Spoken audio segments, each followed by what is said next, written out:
Hi students, आज का हमारा टॉपिक ऑफ डिस्कशन है आरटीपीसीआर। लास्ट लेक्चर में हमने पीसीआर पढ़ा था, आज हम आरटीपीसीआर डिस्कस करेंगे। आरटीपीसीआर के कंटेंट्स ऑफ डिस्कशन है हमारे पास। सबसे पहले हम देखेंगे आरटीपीसीआर होता क्या है, इसकी हिस्ट्री देखेंगे, प्रोसीजर पढ़ेंगे, आरटीपीसीआर की एप्लीकेशंस देखेंगे। उसके बाद इस लेक्चर के एंड पे मैं कुछ क्वेश्चंस पुट करूंगा जिसका आंसर आप कमेंट्स में देंगे। लास्ट लेक्चर में भी मैंने कुछ क्वेश्चंस किए थे जिसका आंसर जो है वो स्टूडेंट्स ने कमेंट्स में दिया था। मुख्तलिफ स्कूल ऑफ थॉट्स हमें देखने को मिले, बहुत अच्छी एक्सप्लेनेशन थी जिससे स्टूडेंट्स को सीखने का मौका मिलता है। तो सबसे पहले हम देखते हैं पीसीआर है क्या, what is RTPCR. RTPCR is one of many variants of polymerase chain reaction. यानी पॉलीमरेज चेन रिएक्शन जो है जिसे हम पीसीआर कहते हैं, उसके बहुत सारे वेरिएंट्स हैं, उसकी बहुत सारी टाइप्स हैं। उन टाइप्स में से एक टाइप हमारे पास आरटीपीसीआर है। RTPCR stands for reverse transcription polymerase chain reaction. तो ये एब्रीवेशन है reverse transcription polymerase chain reaction का। This technique is commonly used in molecular biology to detect RNA expression.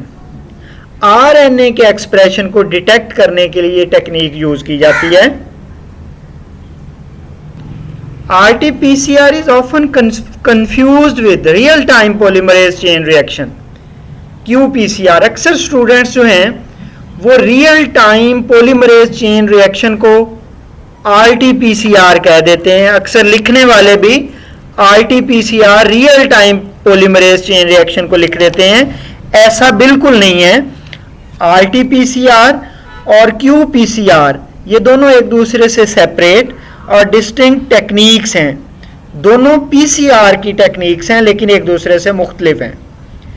RT-PCR is used to qualitatively detect gene expression through creation of complementary DNA, cDNA, transcript from RNA। इसमें क्या है कि RNA से DNA बनाया जाता है और उस फिर DNA को एम्पलीफाई करके स्टडी किया जाता है। जीन एक्सप्रेशन में हम देखते हैं कि DNA से RNA बनता है, RNA से प्रोडक्ट बनता है।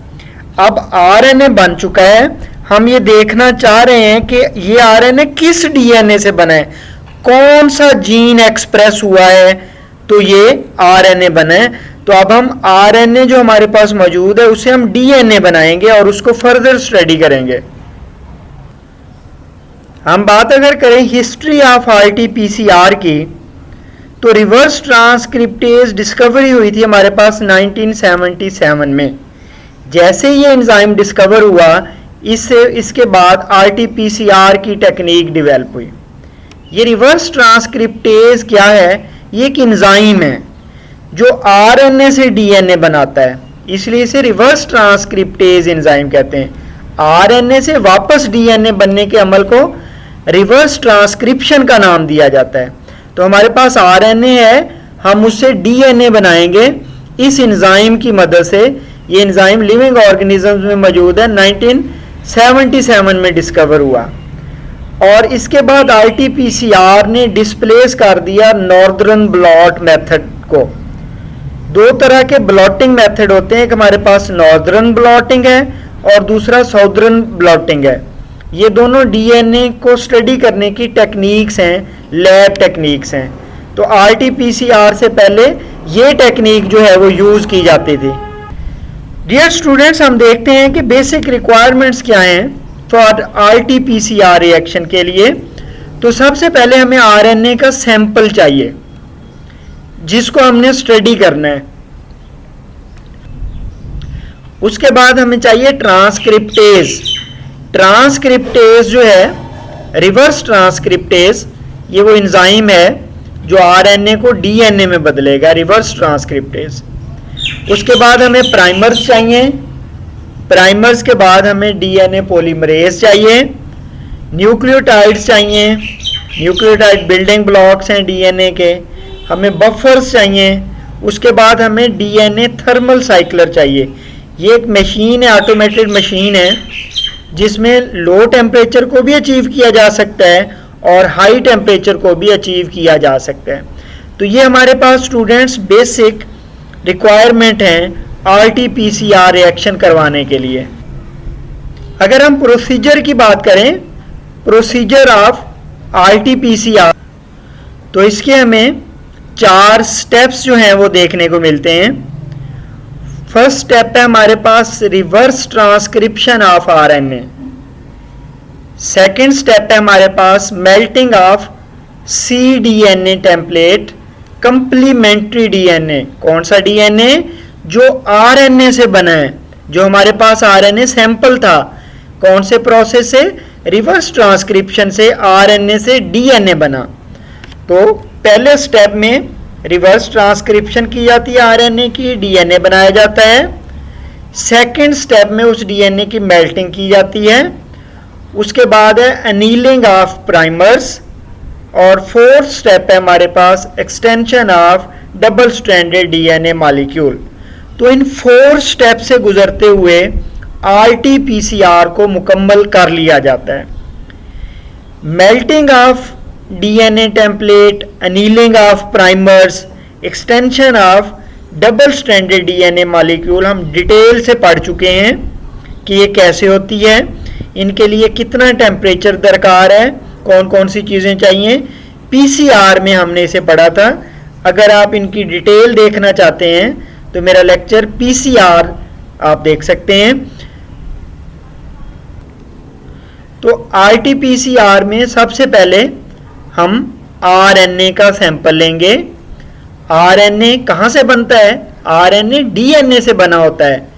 एक मेथड है ट्रांसक्रिप्शन, उसके जरिए। प्राइमर हमें चाहिए, प्राइमर अटैच होगा, अब आरएनए से डीएनए बन जाएगा। आरएनए हम जानते हैं स्टूडेंट्स कि सिंगल स्ट्रैंडेड होता है, जबकि डीएनए डबल स्ट्रैंडेड है। तो ये जो डीएनए बना, इसे हम कंप्लीमेंट्री डीएनए कहेंगे। अक्सर शॉर्ट क्वेश्चंस में कंप्लीमेंट्री डीएनए आ जाता है, पूछा जाता है। तो उसके बाद जो है इस डीएनए को पीसीआर के जरिए एम्पलीफाई कर लिया जाता है, इसकी कॉपीज तैयार कर ली जाती हैं। तो ये हमारे पास आरटीपीसीआर है। आरएनए से हमने डीएनए बनाया और फिर डीएनए को एम्पलीफाई कर लिया, उसकी बहुत ज्यादा जितनी हमें कॉपीज चाहिए वो बना ली। तो आरएनए से डीएनए बनाने के बाद वही सेम प्रोसेस है पीसीआर जैसा। डबल स्ट्रैंडेड डीएनए मॉलिक्यूल है 5 to 3, 3 to 5। पहला स्टेप डीनेचुरेशन है, मेल्टिंग है 95 डिग्री सेंटीग्रेड तक, 74, 72 मुख्तलिफ हो सकता है। इसका जो है वो डीनेचर हो जाता है, सिंगल स्ट्रैंड अनवाइंड हो जाता है। फिर अनीलिंग है। अनीलिंग क्या है? अटैचमेंट ऑफ प्राइमर्स है। ये 50 डिग्री सेंटीग्रेड पे हुआ। उसके बाद हमारे पास एक्सटेंशन है, इसके साथ डीएनए पॉलीमरेज, टैक डीएनए पॉलीमरेज। हमने पढ़ा था पीसीआर में कि टैक पॉलीमरेज क्यों यूज होता है, वो इसको एक्सटेंड कर देता है और एक डीएनए के मॉलिक्यूल से हमारे पास 2 मॉलिक्यूल बन जाते हैं। तो ये एक साइकिल में हुआ है। इस तरह के बहुत सारे साइकिल कराए जा सकते हैं। स्टूडेंट्स, ये हमारे पास टाइप्स हैं। 1 स्टेप अप्रोच है, 2 स्टेप अप्रोच है। 1 स्टेप अप्रोच में तमाम रिएक्शन एक सिंगल ट्यूब में होता है, जबकि 2 स्टेप अप्रोच में पहले टेस्ट ट्यूब में रिवर्स ट्रांसक्रिप्शन कराई जाती है, डीएनए बनाया जाता है। दूसरे स्टेप में पीसीआर की एम्पलीफिकेशन की जाती है डीएनए की। तो एक ही स्टेप में भी ये किया जा सकता है, 2 स्टेप्स में भी मुकम्मल किया जा सकता है। ये हमारे पास पीसीआर की एप्लीकेशंस हैं। रिसर्च मेथड में यूज हो सकता है। जीन इंसर्शन, अगर हम यूकैरियोटिक जीन को प्रोकैरियोटिक जीन में इंट्रोड्यूस कराना चाहते हैं, हो सकता है। आरटीपीसीआर से हम आरएनए का जो जीनोम है मुख्तलिफ वायरसेस का, जैसे कोरोना वायरसेस है और वायरसेस हैं, उनको हम स्टडी कर सकते हैं। जेनेटिक डिजीज को डायग्नोज किया जा सकता है और कैंसर को डिटेक्ट किया जा सकता है। ये एप्लीकेशंस है हमारे पास आरटीपीसीआर की। स्टूडेंट्स, ये क्वेश्चंस हैं, इनका आंसर आप 1 by 1 कमेंट्स में लाजमी दीजिएगा।